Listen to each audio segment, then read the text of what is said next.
ಇಲ್ಲಮ್ಮ, ಆ ಥರ ಎಲ್ಲ ಈ ಒಂದು ರಂಗನ ಅಷ್ಟು ಸುಲಭವಾಗಿ ತೊಗೊಳಕ್ಕೆ ಚಾನ್ಸೇ ಇಲ್ಲ. ನಮಗೆಲ್ಲ ಅವಕಾಶ ಸಿಕ್ಕಾಗ ಬಹಳ ಕಷ್ಟಪಟ್ಟು ಶ್ರದ್ಧೆಯಿಂದ ಒಂದು ಸಿನಿಮಾದಿಂದ ಇನ್ನೊಂದು 10 ಸಿನಿಮಾನ ಪಡ್ಕೊಳ್ಳೋಷ್ಟು ನಾವು ಶ್ರಮನ ಹಾಕಿದ್ವಿ. ಈಗಿನ ಮಕ್ಕಳಿಗೆ ಅಷ್ಟು ಸಿನಿಮಾಗಳಲ್ಲೆಲ್ಲ ಅವಕಾಶ ಇಲ್ಲ. ಮೊದಲನೇ ಸಿನಿಮಾದಲ್ಲೇ ಪ್ರೂವ್ ಮಾಡ್ಕೋಬೇಕು.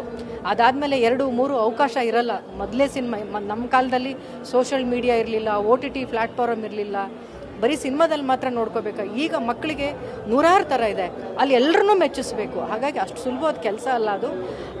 ಆ ಒಂದು ತಯಾರಿ, ಆ ಗರಡಿಲಿ ಇನ್ನೊಂದಿಷ್ಟು ಪಳಗಬೇಕು. ಪಳಗದ ಮೇಲೆ ಬರ್ತಾಳೆ. ಭಗವಂತನ ಆಶೀರ್ವಾದ ಇದ್ರೆ ಬರ್ತೀವಿ. ಇಲ್ಲಮ್ಮ, ಆ ಥರ ಎಲ್ಲ ಈ ಒಂದು ರಂಗನ ಅಷ್ಟು ಸುಲಭವಾಗಿ ತೊಗೊಳಕ್ಕೆ ಚಾನ್ಸೇ ಇಲ್ಲ. ನಮಗೆಲ್ಲ ಅವಕಾಶ ಸಿಕ್ಕಾಗ ಬಹಳ ಕಷ್ಟಪಟ್ಟು ಶ್ರದ್ಧೆಯಿಂದ ಒಂದು ಸಿನಿಮಾದಿಂದ ಇನ್ನೊಂದು 10 ಸಿನಿಮಾನ ಪಡ್ಕೊಳ್ಳೋಷ್ಟು ನಾವು ಶ್ರಮನ ಹಾಕಿದ್ವಿ. ಈಗಿನ ಮಕ್ಕಳಿಗೆ ಅಷ್ಟು ಸಿನಿಮಾಗಳಲ್ಲೆಲ್ಲ ಅವಕಾಶ ಇಲ್ಲ.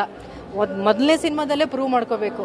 ಅದಾದಮೇಲೆ 2-3 ಅವಕಾಶ ಇರಲ್ಲ. ಮೊದಲೇ ಸಿನಿಮಾ ನಮ್ಮ ಕಾಲದಲ್ಲಿ ಸೋಷಿಯಲ್ ಮೀಡಿಯಾ ಇರಲಿಲ್ಲ, OTT ಪ್ಲ್ಯಾಟ್ಫಾರ್ಮ್ ಇರಲಿಲ್ಲ, ಬರೀ ಸಿನಿಮಾದಲ್ಲಿ ಮಾತ್ರ ನೋಡ್ಕೋಬೇಕು. ಈಗ ಮಕ್ಕಳಿಗೆ ನೂರಾರು ಥರ ಇದೆ, ಅಲ್ಲಿ ಎಲ್ಲರನ್ನೂ ಮೆಚ್ಚಿಸ್ಬೇಕು. ಹಾಗಾಗಿ ಅಷ್ಟು ಸುಲಭವಾದ ಕೆಲಸ ಅಲ್ಲ ಅದು. ಆ ಒಂದು ತಯಾರಿ, ಆ ಗರಡಿಲಿ ಇನ್ನೊಂದಿಷ್ಟು ಪಳಗಬೇಕು. ಪಳಗದ ಮೇಲೆ ಬರ್ತಾಳೆ. ಭಗವಂತನ ಆಶೀರ್ವಾದ ಇದ್ರೆ ಬರ್ತಾಳೆ.